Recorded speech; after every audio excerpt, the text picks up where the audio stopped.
Olá,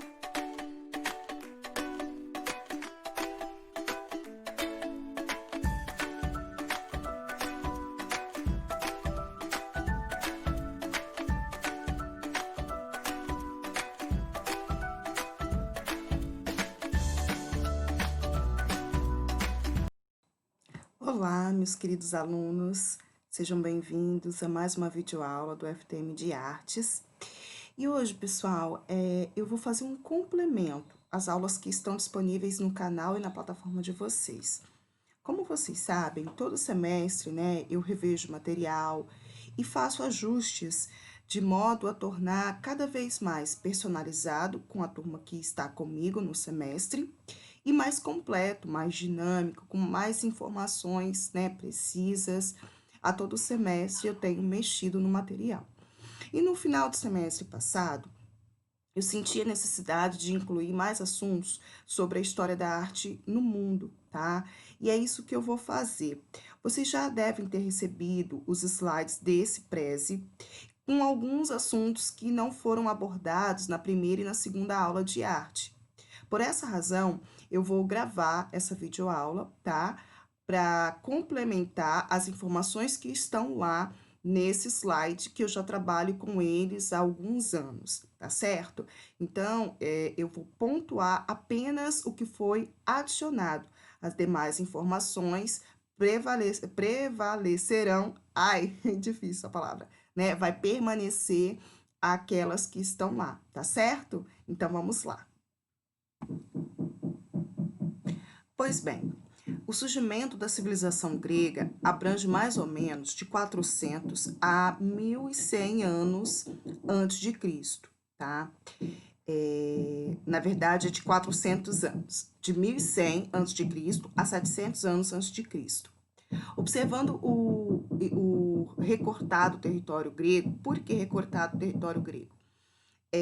Existe grande presença de mar e montanhas que dificultou para que a Grécia fosse única, né?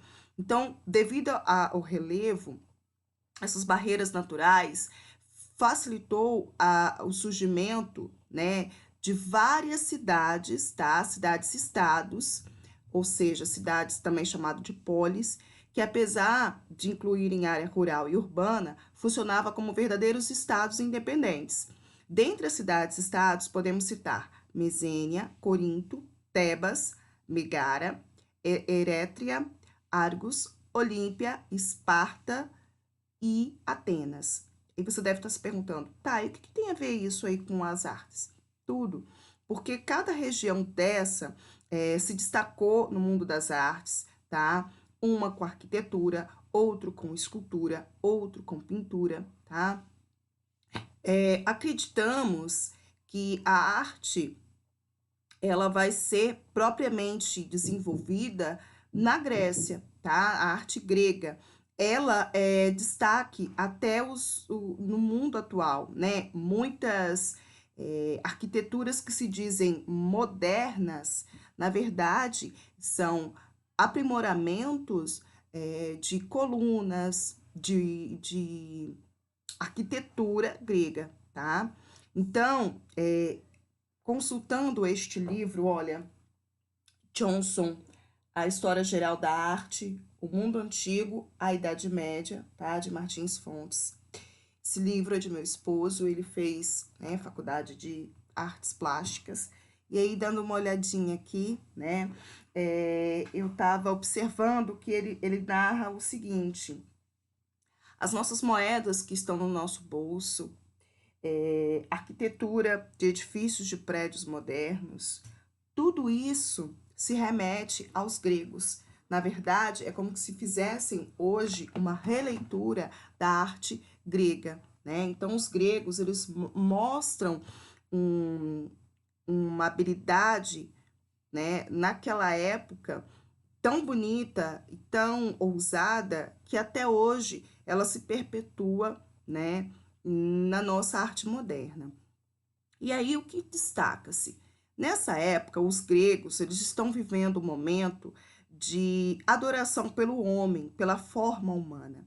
E observe que as esculturas deles retratam perfeitamente o corpo humano, né? As formas humanas, os movimentos humanos. Não é uma escultura estática, né? Assim, parada. Não. A escultura, ela é dotada de movimento, tá vendo? Esse homem se movimentando, o outro em movimento de luta. Para quê? Para mostrar a riqueza de detalhes do corpo humano, a beleza do corpo humano. Tá, professora, e o que tem de diferente? O que tem de diferente é que essas esculturas, elas são forjadas em metal. Metal? Isso mesmo, metal. E para fazer, pessoal, uma escultura no metal é muito difícil. Por quê? Porque o metal, para você fazer isso, ele tem que ser fundido, né? Ele tem que ser derretido, né? Em altíssimas temperaturas, ficar próximo ao estado líquido. E você fazer com que ele se solidifique com esse formato não é fácil.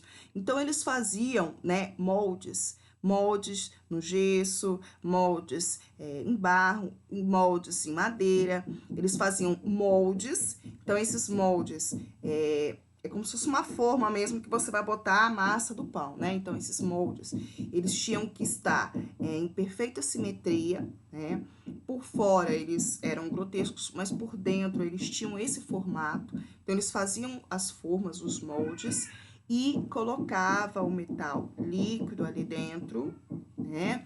Para que esse metal se solidificasse naquela forma e depois eles tiravam e faziam os acabamentos, né? Então mostra a ousadia, né, desse povo, a ousadia no sentido não de abuso, mas a audácia, né? A criatividade, você fazer um molde em duas partes ou mais, que seja simétrico, né? Com um perfeito ajuste, com essa riqueza de detalhes, não é fácil, né? Então, a arte grega, ela foi considerada livre, pois valorizava o homem, tá? Como ser mais importante do universo. Sua civilização se deu entre o século 7 antes de Cristo e 10 antes de Cristo. Na formação inicial participaram os aqueus, os jônios, os dórios, os eólios. Depois foram se reunindo em grupos chamados de polis, né, as cidades gregas. Os povos da Grécia continental e das ilhas do mar Egeu, no início, eram uma sociedade pobre, mas depois enriqueceram-se e tiveram contato com outra cultura, como por exemplo a cultura egípcia, e desenvolveram a sua própria arte, né? Então, é uma arte muito rica de detalhes, de formas, né? Vamos seguindo aí. Peraí, deixa eu só passar. E você deve estar se perguntando, mas por que a professora achou a necessidade de falar da arte grega, né? Pois bem, eu já disse um pouco. Por ela estar muito presente em alguns monumentos presentes na nossa vida atual, né?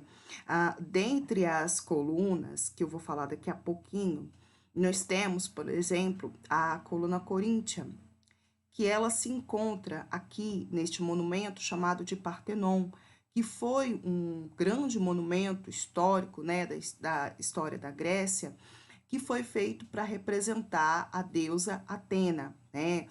O Partenon é um dos principais templos de construção dórica que se conservam e também é o maior dos monumentos criados durante a época de Péricles. Na verdade, eu falei coluna coríntia, não, é uma coluna dórica, tá?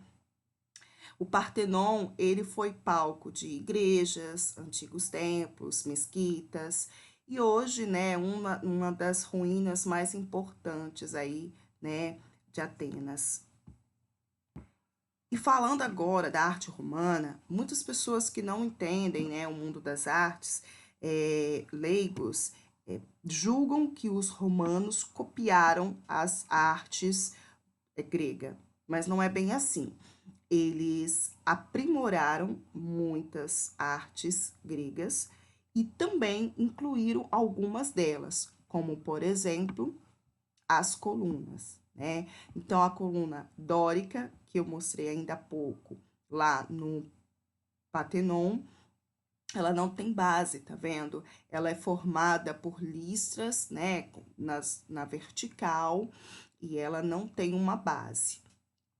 A jônica, ela tem base, assim como a coríntia, porém a jônica, ela vai ter aqui no seu ápice, né, um adereço, um enfeite diferente que a dórica não tem. E a coríntia, né, são representações de uma coluna que, na verdade, uma é a evolução da outra. Então, a dórica, ela não tem base, ela é mais simples, ela é mais baixa. A jônica, ela já tem base, ela já é mais alta, né? E a coríntia, ela é muito mais alta, muito mais larga, muito mais elaborada, né? A jônica e a coríntia, ela, além de se parecerem na base, a jônica, ela pode ter figuras humanas, tá? No seu ápice, na sua ponta. Veja essas colunas jônicas. Elas têm, né, imagens no ápice dessas colunas. É porque na imagem a gente não está conseguindo ver a parte de baixo, mas aqui a gente pode ver, né, que são chamadas de cariátides do templo de Erection, né? Erequiteion. Né? Então, são colunas, a jônica mais elaborada e a coríntias, né? A coluna coríntia, ela tem aí maior altura, maior largura. Na ponta também tem, né, bastante ornamentação, né? Mostrando aí o capricho, o zelo deles. O nome é relativo a Corinto, cidade rival e econômica e cultural de Atenas, caracterizada pelo luxo, pelo alto padrão de vida de seus habitantes. Então, essas três colunas, elas são abstraídas na arte romana, né? A arte romana refere-se à época artística do Império Romano do Ocidente. Foi muito influenciada pela cultura da Grécia Antiga e estende-se até o século 8 a.C., do século 8 a.C. ao século 4 depois de Cristo. Difundiu-se por diversas expressões artísticas, desde a construção de diversas tipologias de edifícios públicos, pinturas, afresco e escultura e etc. É isso que eu quero chamar a atenção para vocês. Edifícios públicos, né? Dentre eles, ó, a gente tem aqui, ó, o Coliseu, tá? Na Roma, um dos exemplos de arquitetura de arte romana. O Coliseu, ele se remete muito a nossos estádios hoje, né? Nossos estádios de futebol. Eu li alguns livros, por exemplo, tem um livro de Chico Xavier, Ave, eu acho que é Ave, não é Ave Maria, é Ave Cristo. Esse livro, ele conta a história de uma pessoa que viveu nesta época e ele narra com riqueza de detalhes como que era, né, as apresentações do Coliseu. Ele conta que as pessoas sentavam, né, nas arquibancadas igual é hoje. Então, assim, os anfiteatros, os teatros, né, as arquibancadas dos estádios de futebol, eles têm essa arquitetura, né, caída com escadas, onde a arena é lá embaixo e as pessoas ficam em cima. Essa arquitetura, essa ideia de arquitetura vem com os romanos, né? Então, se você observar o Coliseu, ele é assim, né? A arena embaixo e as pessoas sentavam, né, em cima. Então, essa forma aí, como se fosse uma grande bacia, a gente aprendeu a fazer hoje, baseado na arte deles, né, de tantos anos atrás. E nesse livro, eles falam que eles soltavam prisioneiros ou qualquer outras pessoas, não dão detalhes, tá? Na arena, e soltavam leões famintos, e eles ficavam assistindo, né, rindo e torcendo pelo leão. E o leão matava aquelas pessoas, deslaceravam aquelas pessoas, comiam aquelas pessoas, e o sangue ficava ali, né? E eles vendo aquilo como se fosse uma diversão. E aí no livro, eles relatam, e depois, lendo livros de artes, eu vi que de fato é verdade. Para tirar aquele sangue todo, aquele fundo daquela arena, tinha areia Então, existia como se fosse uma abertura em que essa areia descia, né? Essa areia de sangue descia, e eles colocavam outra areia ali, né? Para começar outra apresentação, né? Então, isso mostra que, é claro, o que se reporta hoje não é a apresentação, que graças a Deus isso acabou, mas a arquitetura. A gente entende muitos monumentos artísticos hoje quando a gente olha para o passado. A gente percebe que eles são melhoramentos do passado. Observa que o Coliseu, observa que eles têm, esses monumentos antigos, eles têm excessos de janelas, e as janelas são em arcos. Essas janelas a gente vai ver aqui no período neoclassicista, que ela vem com toda essa força, né? Por exemplo, o Palácio da Família Real em Petrópolis, no Rio de Janeiro, ele tem esse excesso de janelas. E essas janelas, né, com esse arco aí, que se remete a esse tempo, né? Aqui, as colunas, vocês viram, né, que elas são dos gregos. E os romanos, eles abstraem essas colunas para dentro da sua arquitetura também, como a gente pode observar aqui nessa ruína, tá? Então, de fato, a sociedade romana ela era muito cosmopolita e aberta, o que permitia a incorporação de certos elementos gregos, como o estilo jônio, dórico e coríntio, né? O jônio, o dórico e o coríntio. Além de traços dos etruscos, como o arco e a abóbora. O arco, que a gente percebe pelas portas, pelas janelas. E o que é a abóbora? Lembra a palavra abóbora, né, professora? E de fato, tem sentido, sim. A abóbora moranga, ela tem aquele formato, né? Como se fosse aquela. Vou mostrar aqui uma abóbora moranga para vocês verem. Pera lá. Olhem as imagens da abóbora moranga, né? Ela tem essas curvinhas, né? E daí você tem, quando corta, observe que vai ter uma câmara aqui dentro, né? E de fato, a palavra abóbora, como eu estava dizendo, então, né? Aqui a abóbora moranga, né? O formato dela deu origem a essa palavra aí, né? A palavra ela vem, se remete, né? Toda vez que eu penso, eu lembro disso, tá? Porque se remete a essa cúpula que existia nas igrejas, que tem esse formato, né?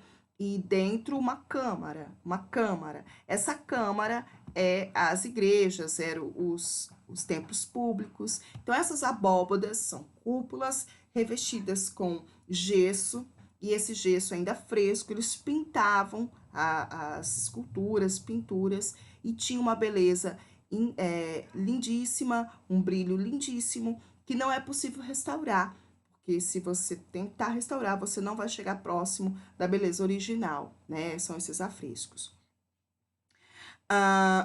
As colunas, como eu já disse, a dórica, a jônica e a coríntia, ela é da arte grega, mas os romanos abstraíram para a arte romana. Aqui nós temos a presença, então, das três, né, ó, a dórica sem base, essas duas aqui com base, né, a coríntia e a jônica.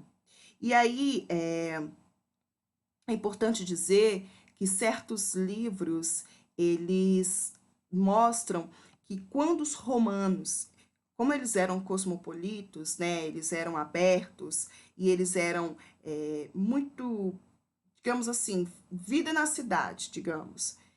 Era muito comum quando os reis queriam ensinar à população um tipo de costume, um tipo de comportamento, eles convidarem a população, né, para esses prédios públicos, e eles ensinavam situações da vida cotidiana. Por exemplo, um exemplo, tá? Isso não aconteceu, mas só para vocês se situarem. Tem uma família comendo e alguém arrota. Aí alguém diz, aí todo mundo ri. Aí alguém, né, espera parar de rir e fala: Nossa, fulano, que falta de educação. Um romano com educação jamais arrotaria, né, na mesa. Peça licença, vá num momento, um local retirado e faça isso. Não pode ser feito aqui. Aí todo mundo, oh. Então, assim, eles ensinavam as pessoas a ter bons modos, a adotar certos comportamentos por meio dessas peças teatrais, tá? Então, é de certa forma uma maneira de educar a população por meio de teatros, tá? Existem alguns livros de teatros que eles falam, eles se remetem a essas peças, né, da época dos romanos. E Pois bem, né, na arquitetura é possível apontar a grandeza e a imponência das obras como as principais características, edifícios públicos, templos, anfiteatros, como o Coliseu, por exemplo, e monumentos comemorativos, são alguns tipos de construções feitas na época. Tais obras eram, além de ressaltarem a riqueza, né, do Império Romano, foram responsáveis por urbanizar Roma de uma forma como a arte nunca se viu, tá? Ao mesmo tempo que as esculturas gregas eram copiadas, os artistas romanos desenvolviam um estilo próprio, tá? Então, assim, os romanos, né, eles abstraíram algumas esculturas do Egito. Já os romanos, eles criaram suas próprias esculturas, né, seu próprio estilo. Continuando, né, a escultura romana eternizou a memória dos homens, deles, né, da história deles, através de imagens de reis que evidenciavam o caráter, a honra, a glória, a psicologia do retratado, né? Eles colocavam nessas esculturas a personalidade desses reis, dessas personalidades que marcaram a história deles, né? Então, depois, por volta do século I a.C., no tempo de Octávio, César, Augusto e da Pax Romana, o apogeu de Roma, o retrato sofreu a influência do ideal helênico, sobretudo no retrato oficial, né? Então, esse ideal helênico, ele vem de Helena, lá dos gregos, só que a diferença é que aqui a escultura deles se reportavam aos reis, né? Então, aqui a gente tem Augusto, né, que é um rei, o rei Augusto, que comandou Roma aí, né? Essa escultura é de 23 de setembro de 63 anos antes de Cristo, tá? E foi o fundador do Império Romano, o seu primeiro imperador, né? Então, aqui a gente tem um período da data possível que ele foi feito, né? De 63 a 27 anos, né? Antes de Cristo. Então, aqui a gente tem a riqueza de detalhes também, não foi feita em metal, tá? Não é feita de metal. Aqui nós temos outro rei, né? Também do Império Romano. Então, na pintura, a pintura romana, ela se caracteriza como realista, né? A pintura realista, ela tenta mostrar o real, o mais próximo real possível, né? Diferente da pintura abstrata, que é aqueles riscos, formas geométricas, em que o artista solta o seu subjetivo, a sua imaginação, né? Então, eles eram realistas, soltava a sua imaginação, dando origem a obras que ocupavam grandes espaços, enriquecendo ainda mais a arquitetura. A maioria das pinturas originaram-se da cidade de Pompeia e Herculano e foram soterradas pela erupção de um vulcão. Elas desencadearam 4 estilos de pintura, tá? O primeiro estilo não era considerado uma pintura. As paredes eram pintadas com gesso, dando impressões de placas de mármore, tá? Como se fosse aí um mosaico. O segundo estilo, descobriu-se que a ilusão com o gesso poderia ser substituída pela pintura. Os artistas pintavam painéis com pessoas, animais, objetos, sugerindo profundidade, que foi os afrescos que eu disse para vocês. O terceiro estilo, valorização dos detalhes, no final do século I a.C. A realidade das representações foi marcada por detalhes. O quarto estilo volta da profundidade dos espaços. A ilusão dos espaços foi combinada com a delicadeza, dando origem ao quarto estilo, tá? O primeiro estilo de Pompeia é denominado de incrustação e teria originado de leigos do período helenístico até o século III a.C., em Alexandria. É caracterizado por paredes coloridas a imitar retalhos em mármore, como é o exemplo desse aqui, ó, tá vendo? Paredes coloridas que lembravam retalhos, né, feitos no mármore. É como se fossem tijolinhos diferentes que eles criavam, formando aí os monumentos, formando a arte, né, em si. Seguindo, então, para o próximo. As informações que eu vou dizer sobre esse slide, vocês já devem ter ouvido em outros, quando eu falo sobre a reforma protestante. Mas é interessante eu agregar aqui, né, dar ênfase a essa reforma protestante, porque, de certa forma, é um divisor de águas no mundo das artes, tá? Não só religioso. O século XVI, né, é de 1501 em diante. Em 1500, o Brasil é descoberto, né, pelos... Então, com a reforma protestante, né, a gente também respinga na nossa história, no nosso país, né? Então, a reforma protestante, ela foi um monumento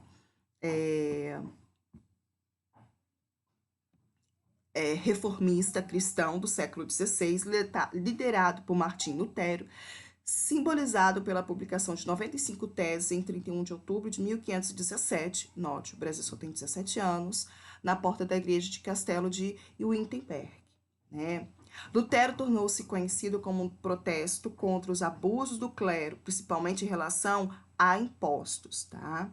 Evoluindo para uma proposta de reforma no catolicismo romano, a partir da mudança em diversos pontos da doutrina da Igreja Católica Romana, com base no que Lutero entendia como um retorno às escrituras sagradas. Por que eu estou falando disso? Porque as artes sofrem alteração, principalmente depois, né, do protestantismo. As esculturas sacrossantas, lá no Barroco, desenvolvido aqui no Brasil, vai sofrer isso, como já disse na aula anterior de artes, né? Eu mostro as imagens, né, feitas por Aleijadinho e mostro, né, olha, as imagens sacrossantas feitas por Aleijadinho, elas foram solicitadas com ênfase a um Deus todo-poderoso que tudo vê, que tudo sabe, que tudo percebe. Então, o protestantismo foi um movimento religioso que influenciou o mundo das artes.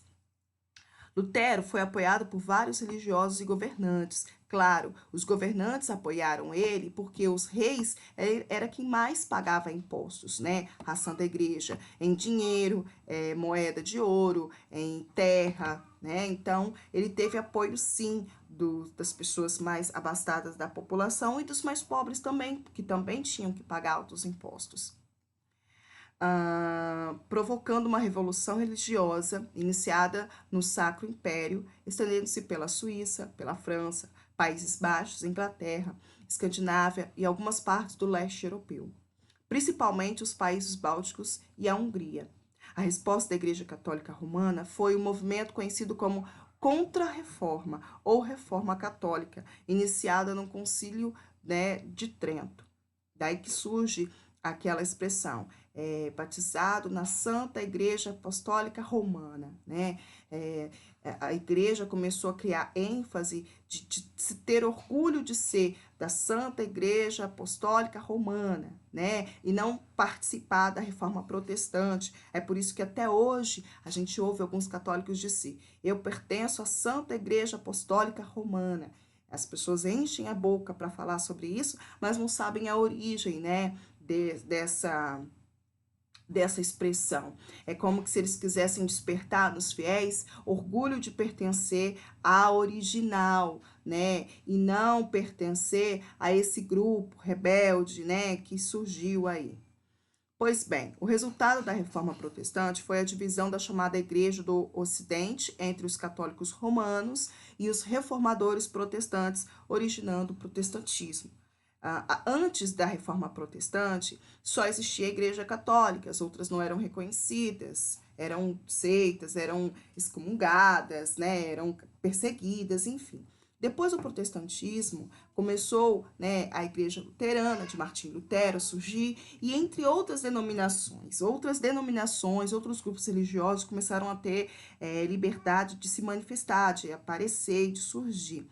Com isso, você tem também outras artes, né?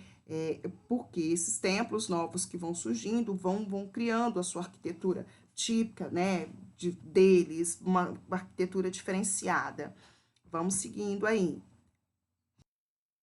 E aí você deve estar pensando, professora, você é pedagogo, vou trabalhar com crianças, por que eu tenho que saber de tudo isso? É para quando você for levar a sua criança, né, num museu, numa igreja antiga, num monumento, ela possa, juntamente com você, reconhecer as colunas, né, desse tempo, as janelas em forma de arco, as abóbodas que ainda ficaram presentes, né, nessas igrejas e que até hoje a gente encontra essas igrejas assim, né, no interior daqui de Linhares, como em São Rafael, interior de Aracruz, como, por exemplo, a gente pensa que Aracruz, mas Capitão é dentro de Linhares. Lá tem uma igrejinha com todas as características, uma igreja católica com essa abóboda, né? Porque com os afrescos. Então, é para isso. É para que você reconheça, juntamente com a sua criança, que essa arte de antes de Cristo, 400 anos antes de Cristo, ainda se faz presente nos dias atuais. E os livros de arte, tá? De primeiro ano, de segundo ano, trazem essa informação. Quando meu filho era da educação infantil, na escolinha dele, tinha livros de arte com monumentos, com quadros, né, dessa história da arte geral, né, mundial. Então, faz parte de nós, pedagogos, educadores, e também, como cidadãos, reconhecer essa história geral da arte e entender o nosso presente, tá certo? Então, vamos lá. O slide 11 foi acrescentado também, né? Fala sobre a história em 1500, né? O Brasil é chamado de Novo Mundo, mas se a gente for parar para pensar nessa expressão, o Novo Mundo, deveria ser o Velho Mundo, porque o Brasil abstraiu tudo que já existia, nada de novo. Ele só era novo para as pessoas que estavam vindo para cá, né? Saindo, fugindo muitas das vezes da Europa, vindo para cá. Teve uma aluna no semestre passado que perguntou se o Brasil também foi lugar de refugiados, de presos, por exemplo. Era muito comum as pessoas serem decretadas à prisão perpétua, não ficando refugiadas numa cadeia para que o Estado alimentasse, mas sendo deportada para outros países. E ela perguntou se o Brasil foi um país como esse. A resposta é não, tá? Pouquíssimos prisioneiros foram decretados para vir para o Brasil. Muitos iam para países da África, né? Até porque existe um preconceito que dizia que eram as Etiópias, colocando como várias nações, né, vários países da África como um só lugar, Etiópias. Né? Então mandavam para lá, Etiópias, que só tem uma, né? Não tem vários lugares, é só um. Então eles deportavam para a África porque imaginavam que era um lugar muito sofrido, muito pobre, até mesmo lugares onde se praticava canibalismo, então mandava as pessoas para lá para sofrer. O Brasil não, ele era visto como um novo mundo, um mundo de oportunidades, uma nova terra, ah, de alimento farto, riqueza. Eles imaginavam que ia encontrar ouro, pedras preciosas por aqui, tá? Então eles tinham uma visão mesmo de um mundo novo, assim, mágico, tá? Do Brasil. Nesse período, pessoal, o classicismo é um movimento que se destaca. O classicismo é um nome dado ao estilo literário que surgiu na época do Renascimento. Ele surge na Europa no século XV a XVI, tá? Então, A gente, no Brasil, não percebe muito isso, porque o Brasil ainda não tinha tantos portugueses assim nesse período, né? A gente tinha, na verdade, freis, padres que vinham para cá para catequizar, né? Na verdade, era domesticar os índios. Mas esse período é marcado, né, lá na Europa, pelo classicismo. As produções literárias que registravam fatos reais são chamadas de literatura de informação. E era o que esses padres faziam, né? Existem literaturas que narram como eles viam os índios, narrando como animais, como selvagens, que andavam nus. Então, toda essa narrativa denota esse período classicista. Tá? Foi um período de grandes transformações culturais, políticas e econômicas, momento em que a arte expressava novos conceitos de visão de mundo. Então, o classicismo, aqui embaixo, olha, eu coloco uma imagem do classicismo. Observe que as pinturas, né, retratam exatamente isso que eu disse, índios nus, misturado com pessoas, né, da Europa, pessoas de pele branca. Então, um movimento cultural que valoriza e resgata elementos artísticos da cultura clássica, greco-romana. Então, recupera o que dos romanos aí, professora? E dos gregos?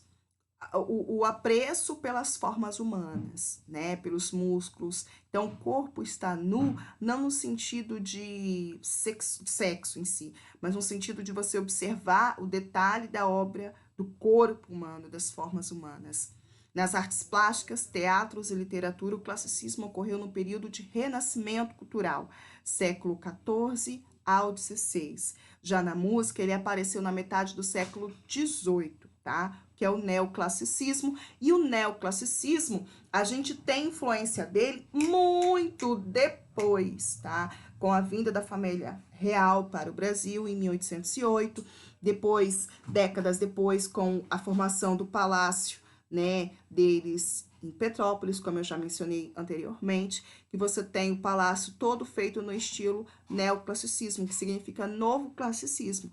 Mas se você observar as características do neoclassicismo, se remete muito à época grega e romana, das pilastras greco-romanas, das abóbodas, em Petrópolis, a sala, né, é lindíssima, um tapete veludo de vermelho, né, para se remeter à riqueza. Você olha para cima, você vê as abóbadas com os arabescos feitos em detalhes com ouro, né, mostrando o poder, o dinheiro e o neoclassicismo ele mistura vidro, metal, grades, né, portões, metal ali naquela arquitetura.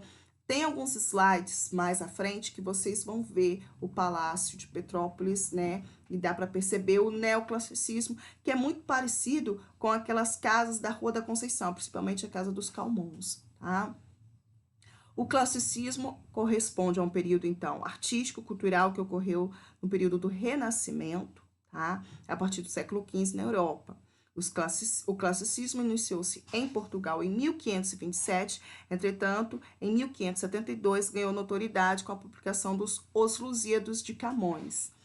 O classicismo foi renascimento, foi um movimento cultural ocorrido no Renascimento, entre os séculos XVI e XVII, tá? Então, algumas obras de arte, literatura, se remete a esse período, tá? Vamos seguir aí.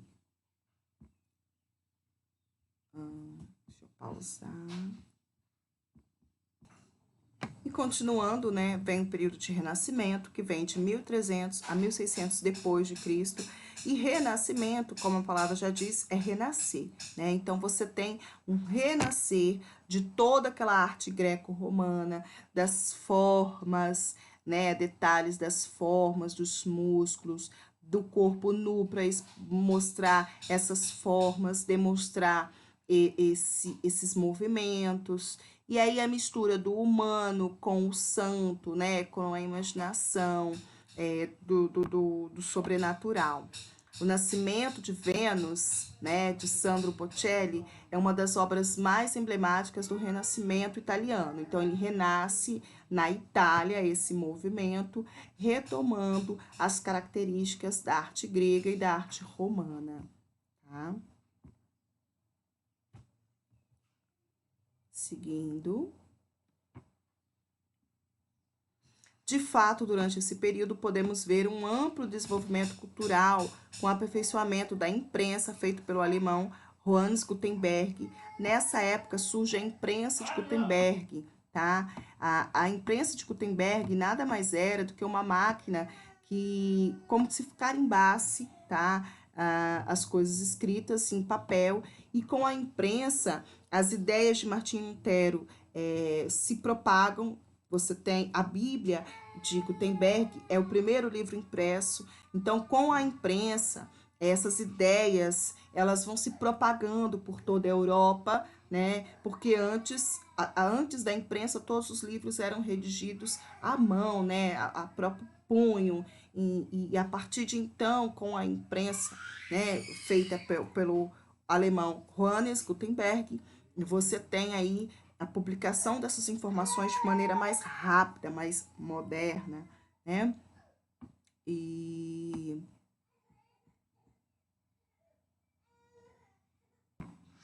é nesse período do Renascimento que nós temos, né, a evolução na literatura, como, por exemplo, a obra O Príncipe, de Nicolau Maquiavel, né? Maquiavel ficou aí bem conhecido, famoso no mundo do direito, né? Pelos planos dele. E também é durante o Renascimento que encontramos a evolução máxima das artes sobre a figura célebre de Leonardo da Vinci. Leonardo da Vinci é o autor mais importante do mundo da obra renascentista, né? A obra Gioconda ou Mona Lisa data desta época do Renascimento, né? E até hoje é um mistério, porque não se sabe se é o autorretrato do artista, se era a mulher pelo qual ele era apaixonado, ou quem era, por que não tinha sobrancelhas. Então é um mistério acerca da obra, né? Renato da Vinci também ficou muito conhecido pelos desenhos que ele faz sobre o corpo humano, a anatomia. Ele era apaixonado pela área da anatomia, e os primeiros desenhos de músculo, de bebê, de feto, de parto, é feito por Leonardo da Vinci, tá? Tem um livro dele em que ele, eu acho que alguns slides meu deve ter, que ele desenha com riqueza de detalhes, o bebê dentro da bolsa uterina, dentro do útero, né? Então, ele tem também, mistura arte com medicina, né? Une o útil ao agradável, e para a época era como se fosse um livro de anatomia humana, né? O Renascimento foi um período na história do mundo ocidental com um movimento cultural marcante na Europa, considerado como um marco no final da Idade Média e o início da Idade Moderna.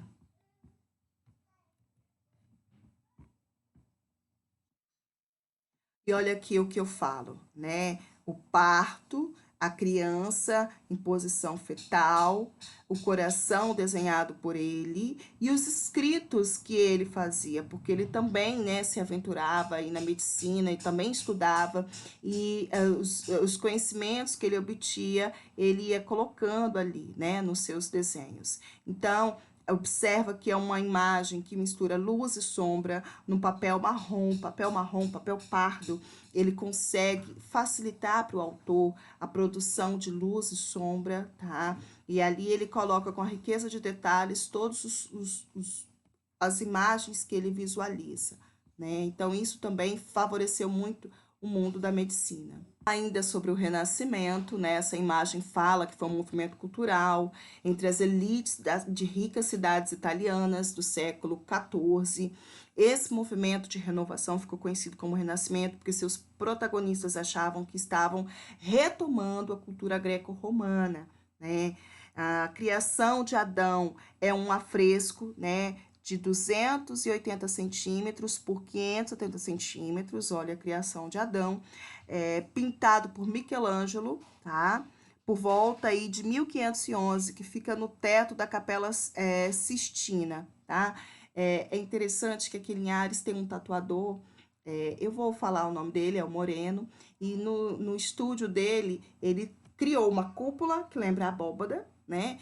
E tem essa imagem, a criação de Adão por Michelangelo. Bem interessante, é algo que faz você viajar, né? Tem a representação dessa pintura. né? E aí eles fazem o quê? Eles fazem a retomada do sagrado, mas no sentido de quê? De dar poder ao homem, né? Quando Deus toca em Adão, aí é como se ele estivesse passando para Adão o poder vital, o poder universal, uma parte dessa divindade, dessa magnitude, né?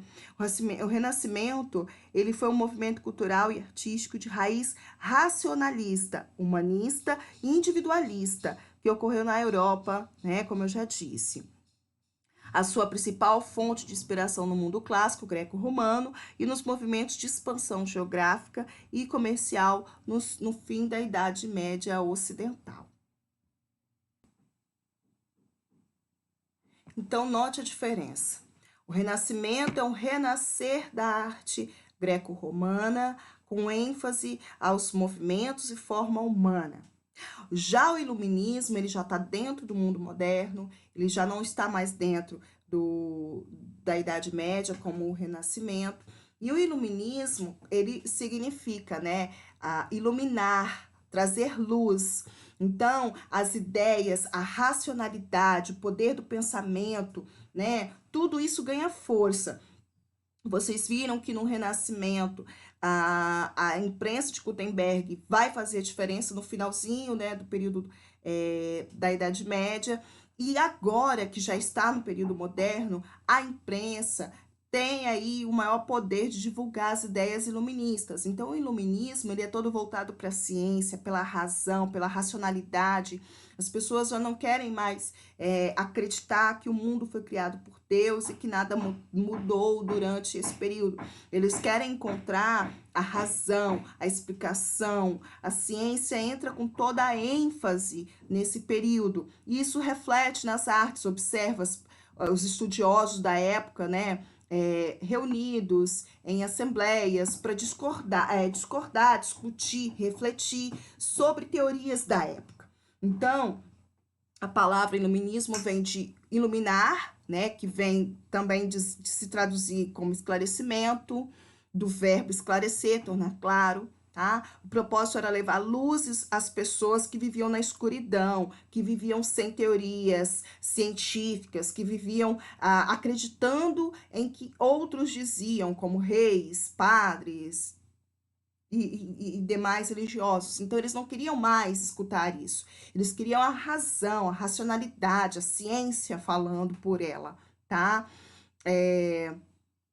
Então, ele marca o período aí do século XVIII, né? O século XVIII também é chamado o século da filosofia, que data de 1715 a 1789. E é nesse período de 1789 que você também começa a dar início aí as invenções. 1789 é quando surge nos Estados Unidos a primeira câmera fotográfica, tá? Voltare, olha, Voltare existiu de 1694 a 1778, olha, ele pega todo esse período aí do iluminismo. E Voltare, ele é conhecido por quê? Ele tem o pseudônimo de François Marie Arouet, foi um filósofo francês, tá? Que nasceu em Paris. Suas críticas à nobreza resultavam em várias situações de prisão e exílio. Mas Voltaire, ele é muito conhecido no mundo da física, porque foi ele quem criou a pilha, tá? A pilha de Voltaire. Ele é muito conhecido para nós das ciências biológicas, né? E o estudo que ele fez sobre eletricidade marcou muito a história da ciência, tá? Ele percebeu que patas de rã se mexiam mesmo depois de morta por descargas elétricas, que peixes também tinham descargas elétricas, e por conta disso ele foi fazendo vários experimentos e criou a primeira pilha, tá? A pilha, porque era uma pilha de materiais condutores de elétrons, né, com vários materiais ali. O iluminismo, iluminismo foi um movimento intelectual que surgiu do século XVIII na Europa, que defendia o uso da razão, da luz, do saber, do conhecimento, contra o antigo regime das trevas, né? Pessoas que usavam o seu poderio para impor as suas ideias e todos tinham que aceitar sem refutar. né? Então, isso foi muito criticado, pregava a maior liberdade econômica e política. Esse movimento promoveu mudanças políticas, econômicas e sociais, baseadas nas ideias de liberdade, tá? O iluminismo tinha o poder da burguesia, pois os pensadores e os burgueses tinham interesses em comuns. Claro, eles queriam a todo custo tirar o poder da igreja, que detinha o poder, né, a razão, e se concentrasse nos estudiosos, ela ia perdendo poder e, ao mesmo tempo, influência sobre o povo, né? Esse slide você já conhece, que é o período barroco, que vocês já viram, né, nas videoaulas anteriores. Esse slide, embora esteja em aulas anteriores, eu coloquei aqui um acréscimo, né, esse slidezinho aqui da lateral, né, que mostra que o neoclassicismo ele é marcado por excesso de curvas, olha as curvas nas janelas, a grade que eu falei com vocês, tá vendo? O vidro, e de expressividade que vai sendo atenuado para dar lugar a uma arte mais tranquila e equilibrada, tá vendo? O excesso das janelinhas, olha lá as colunas, tá vendo as colunas? Essa aqui é a coluna, tá mais para a coluna coríntia, né? Então, observa que é um novo velho, é um velho novo, digamos assim. Quando Dom João VI muda-se para o Brasil, predominava na Europa a volta aos valores clássicos do Renascimento, a busca do equilíbrio, da simplicidade. Esse novo estilo foi denominado de neoclassicismo. Esse novo estilo que a gente está vendo, que remete-se lá àquelas famosas colunas, ó, a coluna coríntia, a coluna... ai, esqueci o nome agora, pera lá, deixa eu lembrar aqui. Jônica, né? A coluna jônica, a Corinto. Pois bem, professora, eu tenho que decorar isso? Não, nem eu decorei, que dirá você. É só para perceber que isso não é novo, como eles falam que é, né? Na verdade, é uma releitura. E aí, pessoal, seguindo, falando aí do neoclassicismo, que é presente nas ruas nas casas da Rua da Conceição, aqui em Linhares. Ele foi um movimento cultural nascido na Europa em meados do século XVIII, que teve larga influência na arte e cultura em todo o Ocidente até os meados do século XIX. Teve como base os ideais do iluminismo e o renovado interesse pela cultura da antiguidade clássica, advogando os princípios da moderação, equilíbrio e idealismo como uma reação contra os excessos decorativos e dramáticos do barroco e do rococó. O barroco e o rococó, em outras aulas vocês já devem ter visto eu explicar que era carregado de imagens góticas, de imagens escuras, de arabescos, né? E agora, no neoclassicismo, prioriza-se uma pintura, uma arquitetura mais harmônica, com cores mais clássicas, mais claras, né? Ao salmão, tipo um rosé, misturado com branco, harmonia nos formatos. No neoclassicismo, o brasão aparece com toda a força na frente das casas, né? Mostrando aí o poder, o dinheiro que a família tinha, né? Observe que aqui a gente também tem uma parte de porão, que nós também percebemos isso na Rua da Casa da Conceição, tá? Expressou os valores próprios de uma nova e fortalecida burguesia que assumiu a direção da sociedade europeia após a Revolução Francesa, principalmente com o Império de Napoleão, tá? E aí vocês conhecem esse que...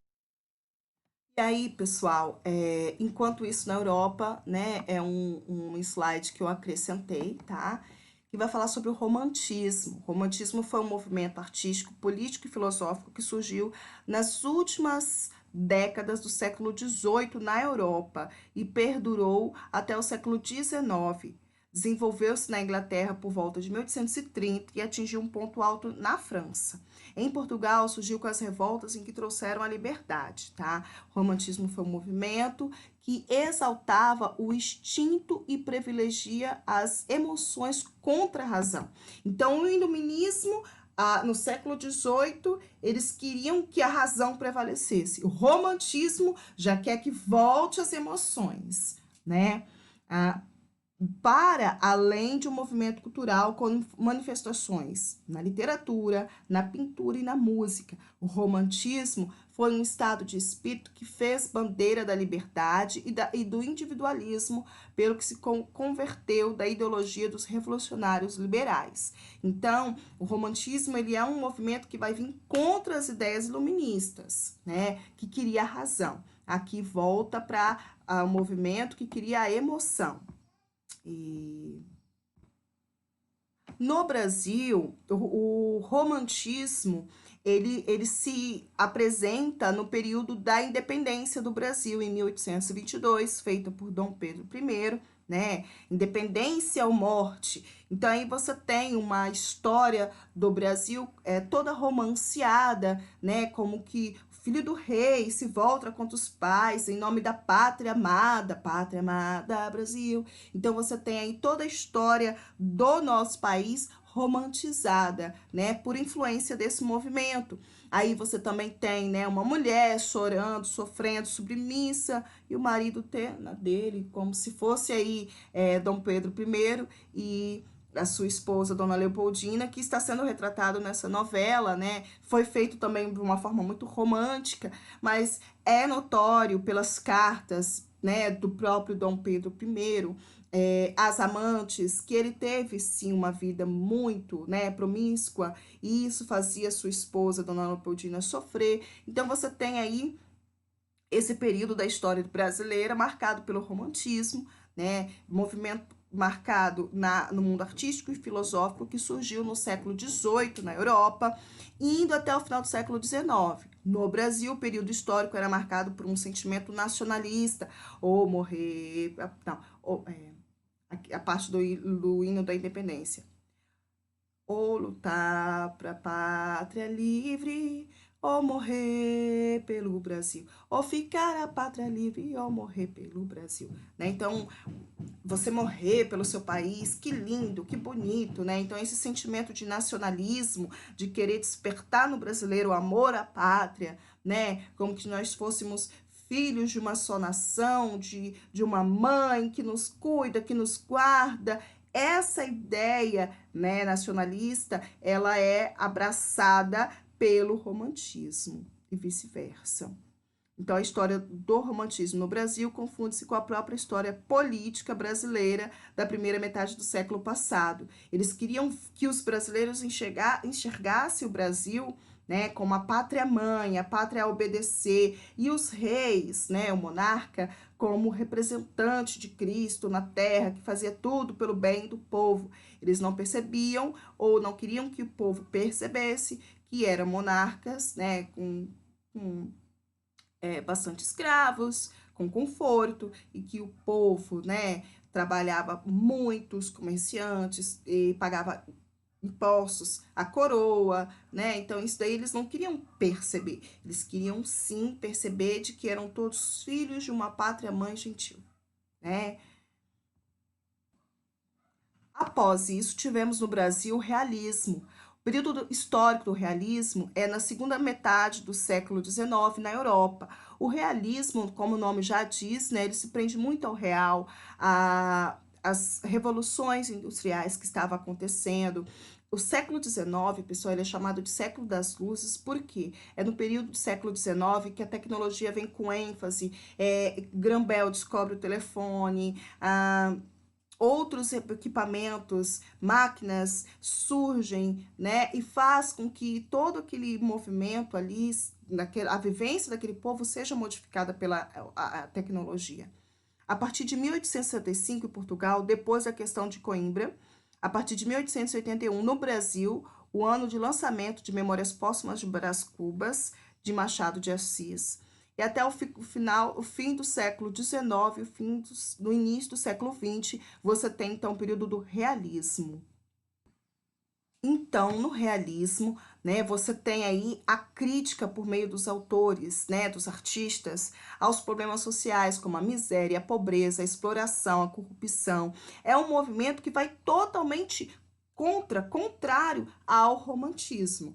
Então, para-se de romantizar a situação vigente e vamos olhar o real, né? Vamos olhar o tratamento objetivo da realidade do ser humano. Vivemos numa pobreza, temos uma revolução industrial, mas a maior parte da população trabalha muito, ganha pouco. Né? Então, essa linguagem clara, os artistas e escritores realistas iam direto ao foco da questão, reagindo dessa forma ao subjetivismo do romantismo.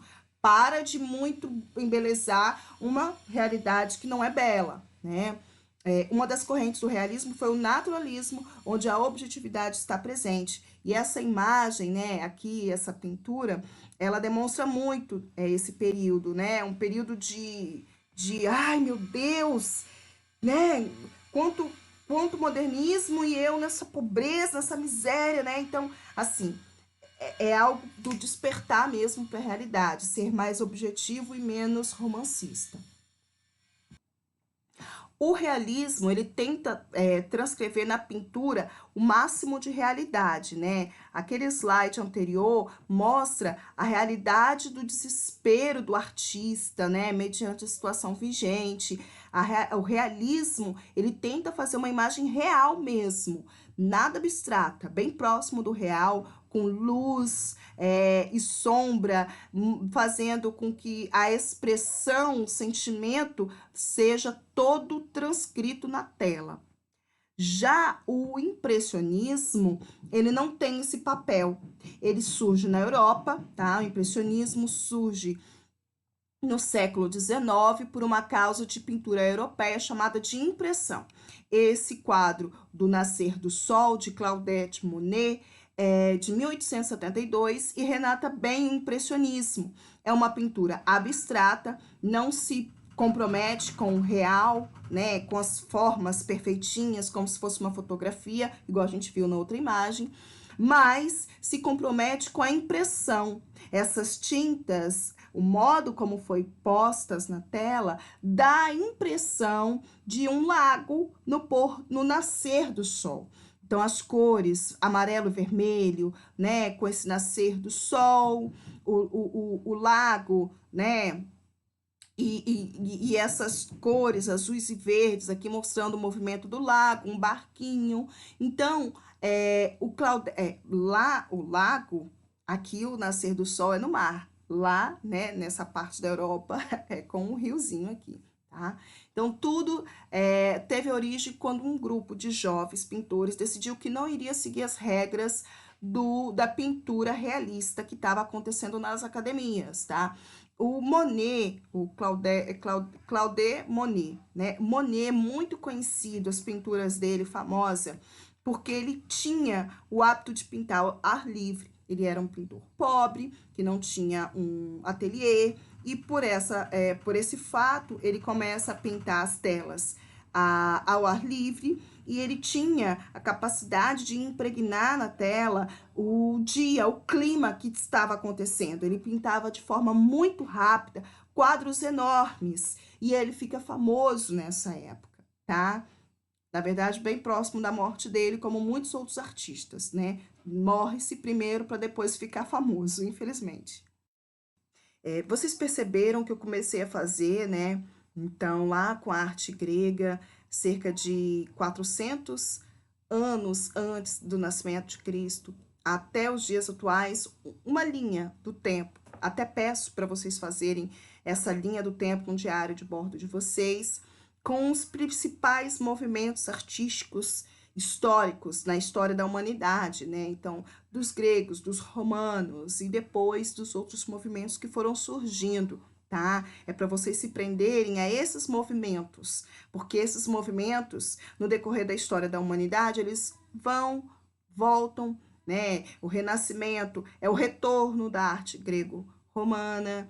Então, o neoclassicismo é esse retorno com um outro molde, outro perfil. Então, isso é interessante vocês perceberem esses movimentos. A Lei Áurea de 1888 mudou muita coisa no Brasil, como nós sabemos, né? Principalmente na arte, na economia e na migração dos europeus para cá, né?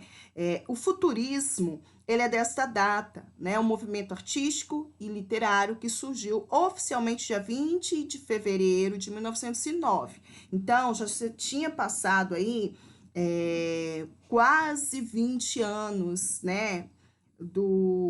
Já mais de 20 anos. Deixa eu ver aqui exatamente.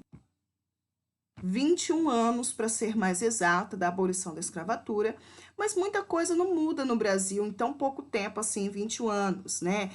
21 anos são 2 décadas, é pouca coisa. O Brasil ainda tem esse período aí, né, meio que de escravidão, embora a lei já tinha ocorrido, a Lei Áurea, né? Com a publicação do Manifesto Futurista pelo poeta italiano Filippo Marinetti, no jornal francês Le Figaro, os adeptos do movimento rejeitavam o moralismo e o passado. E suas obras baseavam-se fortemente na velocidade e nos desenvolvimentos tecnológicos do final do século XIX, como eu disse para vocês, conhecido como século das luzes, aonde a tecnologia vem com toda a força. Os primeiros futuristas europeus também exaltavam a guerra e a violência, tá? O futurismo influenciou diversos artistas que depois fundaram outros movimentos modernistas, como Oswaldo de Andrade e Anita Mafaldi. Foi certamente uma das influências da Semana da Arte Moderna de 1922. E seus conceitos de desprezo, o passado para criar o futuro e não a cópia, e veneração pela originalidade caiu como uma luva no desejo dos jovens artistas de parar de copiar os modelos europeus e criar uma arte brasileira. O futurismo, pessoal, com essas ideias revolucionistas, influenciaram também, querendo ou não, aqui no Brasil. Muitos desses pintores, né, Oswaldo de Andrade e Anita Mafaldi, Oswaldo de Andrade é da escrita, da literatura, mas Anita Mafaldi é da pintura. O quadro dela, A Boba, que ela pinta, eu já até falei em outros slides, vem insuflar o povo a se revoltar contra a desigualdade, né? A escravidão acabou no papel, mas o povo continua sendo escravo, porque muito trabalha e pouco ganha, né? Então, é um movimento que tem esse perfil, tá? E aí, pessoal, um outro acréscimo que eu faço é da época da ditadura militar, né, já no século XXI, que você tem aí em 1964, em diante de 1968, o surgimento da ditadura militar e o movimento Tropicália, que ganha força junto aos populares. A Tropicália, ela é marcada pelos cantores como Caetano Veloso, tá? Outros cantores também que faz nessa época música para alertar aos populares, né, os abusos dos ditadores, né, dos militares contra a população civil, né? Nessa época que a MPB ganha importância na sociedade, que antes só ouvia músicas internacionais e agora eles passam a ouvir os cantores da Tropicália. Deixa eu mostrar para vocês alguns desses cantores. Aqui, nessa imagem, nós temos alguns cantores da Tropicália, né? Como Gilberto Gil, Caetano Veloso, né? Tom Zé, outros cantores que, a Rita Lee, o Tom Zé, a Nara Leão, Gal Costa, Torquato Neto. Esses cantores, eles fizeram o grupo Tropicália como uma forma de apontar, né, as injustiças sociais causadas pelos militares. E muitos foram convidados a se retirar do país, muitos foram presos, né? Deixa eu aumentar aqui o som. Minha internet não está muito boa hoje, mas assim que vai aparecer, né? Então, a Tropicália foi um movimento genuinamente brasileiro por músicos, e a música MPB nesse período ela tem toda uma força, tá? Então, vocês vão ver lá em outros slides que eu comento sobre esse período, né? Da ditadura militar. Então, é só um complemento, porque eu não tinha dado esse nome lá, que é a Tropicália, tá? Então, músicas como Proibido, Proibir, de Caetano Veloso, entre outros, faz parte desse período. Acho que não vai abrir, pessoal. Mas é só para complementar mesmo, tá? Aquelas informações de lá.